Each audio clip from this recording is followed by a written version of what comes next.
why you are planning for a better Nigeria, why you are working hard, doing everything possible to have a better Nigeria by the way of fixing INEC, having a good electoral system. The people you intend to fight against, I mean, the principalities of darkness in high places are also strategizing. I want to believe we all understand that. So it's going to be a case of who needs it the most. So Nigerians should be ready. The battle isn't going to be easy.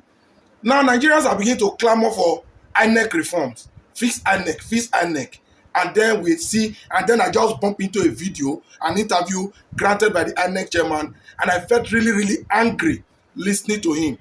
This same man who made so much promises before 2023 election, only for him to do the opposite, deceived Nigerians. Now he's here again with another format, all in an attempt to thwart what Nigerians are cooking. Before I even continue, let's listen to him. On electoral reform, we have been interfacing with the National Assembly.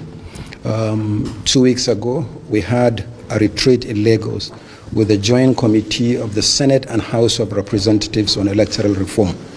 Thereafter, the National Assembly is going to organize a public hearing, and it's after the public hearing that now a new bill will at the end of the day be submitted to the President for assent. So we're working with the National Assembly on electoral reform. But at this point, I'm not going to give you any more details. You will hear it from the National Assembly whose responsibility it is. But we reviewed the 2023 general elections on our own. We engaged with the stakeholders. We came up with 142 recommendations. Out of these 142 recommendations, 8 require constitutional or electoral act amendment, and we discussed this with members of the National Assembly. So far so good. We are happy with our discussions with them, and we are also happy with the speed with which they want to proceed, so that we'll have some necessary amendments done to the Electoral Act ahead of the 2027 general elections. So that was Professor Yakub Mahmood, the INEC chairman, as we all know. But before I even continue, I want to ask you, as a well-meaning Nigerian who is currently passing through hardship, has been perpetrated by this man, how do you always feel when you see his video or his photograph? Do you feel the same way I'm feeling? Because when I look at the man in the video, honestly, without fear, I just wish this man lives in my neighborhood. Honestly, in as much as I understand that he was used, but being an agent to such calamity, he would have paid the ultimate price. But unfortunately, they're untouchable. They have all the security. But even in the midst of all of that, one day be one day. We all heard all what he said. This was exactly how he made a whole lot of fake promises that made Nigerians have hope on INEC prior to 2023 general election. This man said all sorts of things. But one of these, among which was the most notable, he boasted. He said 2023 general election will be best ever. INEC chairman assured Nigerians. This was on the 19th of July, 2022. He said 2023 election, general election, is going to be the best the country has ever had. He promised transmission direct from the polling unit. This was why why people turned out in mass with the desire, with the urge to vote in their candidate and change the narrative. But we never knew that they were telling us one thing, they were cooking another thing. That's the same way you've just seen on the video you just watched now. They are at again with another strategy. Nigerians are calling for INEC reform now. This guy is out here telling us how he has been discussing with the National Assembly that a meeting was held in Lagos, in Budelion, I guess. I want to believe that meeting was held in Budelion. What do they call it? That guys in Ikoyi. Perhaps that's why you heard the meeting. Which National Assembly? Is the National Assembly for Nigerians?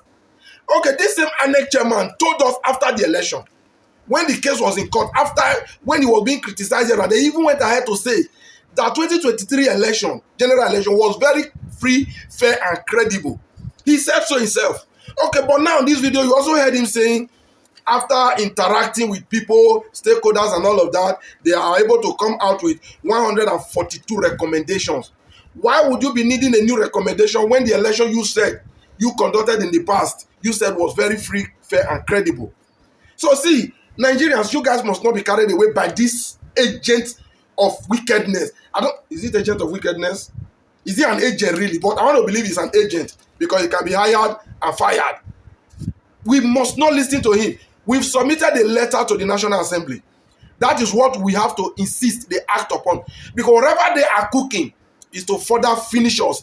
The presidency, the National Assembly, like he keeps saying, have no good intentions for you and I mean the ordinary Nigerians. So whatever they may be cooking will be a further smackdown against us. So in all fairness, we have to insist on our own. We gave them a letter already, so they should act on it. All these 142 stupid recommendations, we are not interested. You are planning to catch us again 2027. No, now Nigerians will be so dumb to let it happen. See, first of all, Nigerians must know, and INEC and the organ that employed them must have it in mind. In 2023, they rigged the election because Nigerians never knew they were going to rig the election. We rely so much on their promises. Then when they rig it, our principal, Peter Obi, who has benefited from the judiciary in the past, believed in the judiciary and he said, calm down, we will reclaim our mandate in court. That didn't work because the judiciary proved never to be there. So now that we know there is no judiciary to go to, it's going to be settled on the field. First and foremost, if INEC will come to my polling unit on that day to conduct election without transmitting from that unit, hey, I don't want to imagine what will happen to the agents they'll be sending down. And I want every Nigerian to have this in the back of their mind. When they come to your polling unit, come 2027, ask them, are you transmitting from here? If they say no, send them packing. In fact, do whatever you can. Don't beat anybody. I don't support violence. I don't promote violence. But send them packing. There shall be no election if there will be no electronic transmission from the polling unit. So every other recommendation that this guy is talking about, now know it and they cook. We have our plans as well. So, and if you people even go ahead after them to do what you did in 2023, you all know that nobody will be going to court. We will settle the matter ourselves for ourselves, and it will end. In fact, let me even end this here. See you guys in my next video.